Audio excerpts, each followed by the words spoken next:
Assalamualaikum warahmatullahi wabarakatuh. Salam dan bahagia. Video ini berisikan diskusi kelompok ruang kolaborasi modul 2.1 tentang analisis skenario pembelajaran berdiferensiasi situasi ketiga jenjang SMP. Kelompok kami beranggotakan 3 orang, yaitu Bapak Rian Rizka Monang, Ibu Ratna Santi Dewi, dan Ibu Dewi Mahrani. Kabupaten Langkat, ibu kotanya Stabat. Silahkan datang untuk silaturahmi. Salam dan bahagia, Bapak Ibu guru hebat. Inilah hasil diskusi kelompok kami. Situasi ketiga jenjang SMP. Pak Dudidam, seorang guru SMP, ingin mengajarkan murid-muridnya materi tentang iklan. Tujuan pembelajarannya adalah murid-murid dapat menangkap makna secara kontekstual terkait fungsi sosial, struktur teks, dan unsur kebahasaan dari iklan tentang produk dan jasa. Pak Dudidam lalu membuat skenario pembelajaran sebagai berikut. 1.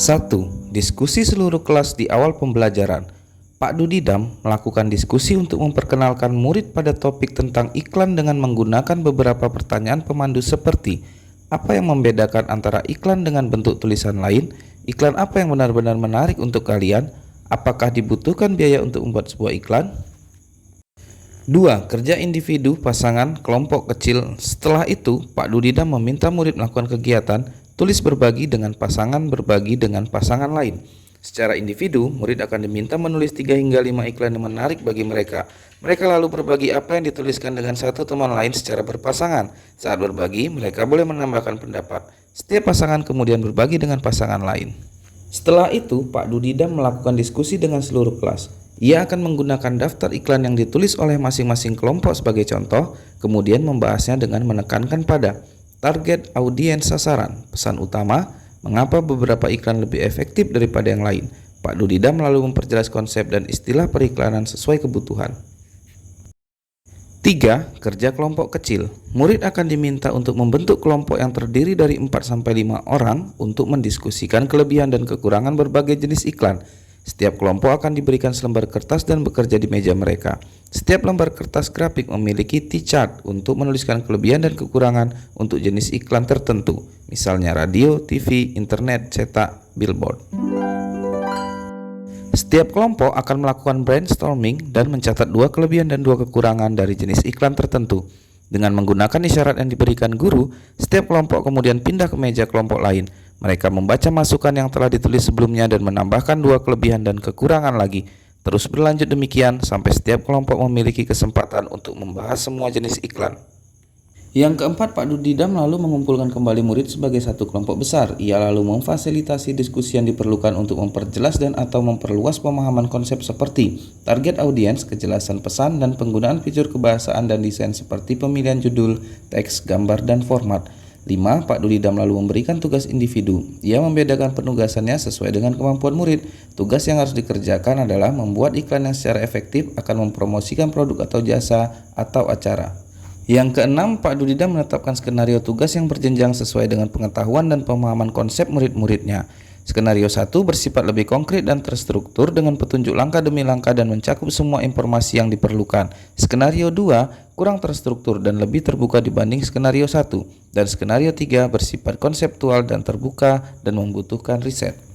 Ketujuh, Pak Dudidam mendorong murid untuk memilih lokasi di kelas yang mendukung cara mereka belajar dengan baik, misalnya sendirian di tempat yang tenang, dekat teman untuk memudahkan bertanya jika bingung, atau di area ruangan yang lebih ramai bersama murid-murid lain yang memungkinkan mereka untuk saling berbagi ide. Dari skenario pembelajaran yang telah ditelaah, apakah kebutuhan belajar murid yang berusaha dipenuhi oleh guru tersebut? Berdasarkan hasil diskusi kami, kebutuhan belajar yang berusaha dipenuhi adalah kesiapan belajar murid, minat belajar, dan profil belajar. Bagaimana cara guru tersebut menentukan kebutuhan belajar muridnya? Pertama, kesiapan belajar ada di poin pertama, adanya pertanyaan pemandu di awal pembelajaran, dan poin ke-6, adanya 3 skenario tugas yang berjenjang. Kemudian minat belajar ada di poin kedua, menulis iklan yang menarik, dan poin 5, memberi tugas yang berbeda. Terakhir, profil pelajar murid ada di poin ke-7, mendorong murid memilih lokasi belajar yang mendukung.